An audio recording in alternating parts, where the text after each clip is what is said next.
Honshu, Japan, April 2017. Near the modern-day city of Osaka, Giorgio Tsoukalos meets with fellow ancient astronaut theorist Takaharu Mikami to investigate one of the oldest and holiest sites in the country. The Ishino Hoden Megalith is a giant stone monument carved out of the bedrock on the mountainside and is believed by some researchers to date back an astonishing 16,000 years. これが石の宝殿ですね。 Wow, it's gigantic. This is, I had no idea. I mean, it is massive. そうですね。だいたい5メーターから6メーターぐらいの。 The rock itself is said to weigh about 500 tons. 500 tons? Yes. Wow. Okay, that's amazing. I need to walk around. Very weird. I mean, I had no idea how massive this is. ちょうどこれは下を見てください。 So do you want to just look down below here? 浮いてるように見えます。 It looks like it's floating over the water. It really does. 天の浮石。 The name for this rock is Amano Ukiishi, or the floating rock from the heavens. そうです。まさにこの岩を作った神様の一人。 So this monolith is said to be related to one of the first gods that descended from the heavens to Japan, and he is said to have traveled over the country on a skyship made out of a giant rock, which was called Amano Iwafune, which is the heavenly rock ship. So what you're telling me is that there is an ancient Japanese legend that speaks of a deity flying around in the sky with a gigantic vehicle made of stone? まさしくそうです。 Absolutely. So do you think that is the reason why it was called a vehicle made of stone? Because it was so powerful and strong and virtually indestructible that the story became it's a vehicle made of stone. 空から見て地上を見た。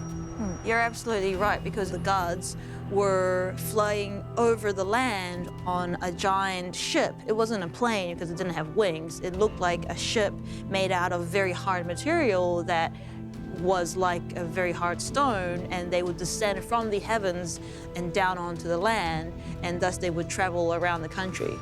It's absolutely impressive. To me, the Ishino Hoden megalith was an attempt by our ancestors to document an extraterrestrial visitation.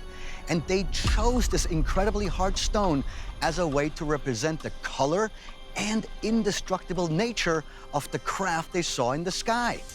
As if this wasn't proof enough of alien contact, during my trip to Japan, I investigated another ancient site with an almost identical legend.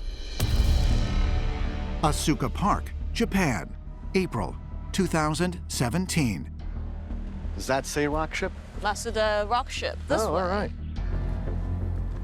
Giorgio Tsoukalos and ancient astronaut theorist Takaharu Mikami set out to examine Masuda no Iwafune, an 800-ton rock structure that was carved from a single piece of granite and resembles no other architecture in Japan.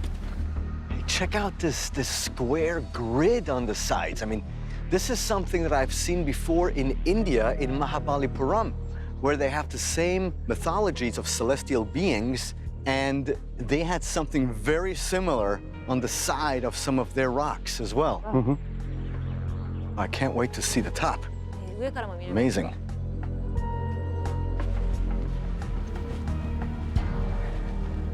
Oh, man. Whoa.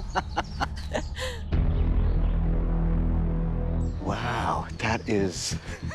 I mean, I've never seen anything like it. While some researchers believe the Masuda no Iwafune megalith is a tomb, others claim it is meant to depict the skyboats that are described in ancient Japanese stories. So the idea is that this was the entrance to a Buddhist temple. What do they mean by that? Inside, I mean, where? It would actually predate Buddhism in Japan, so it wouldn't have anything to do with Buddhist temples. Right. So what is the actual translation of Masuda no Iwafune? マスダっていうのはもう地名ですね。 Masuda is the name of a region, and Iwafune literally means stone ship or a rock ship. Okay. 岩のような課題、重い。 Yes, it's naturally the Iwafune or the rock ship would have come down from the heavens as a vehicle for the gods to descend upon Earth. So I guess with the combination of those mythologies of celestial beings, this could be some type of representation of one of those flying vehicles that our ancestors perhaps witnessed.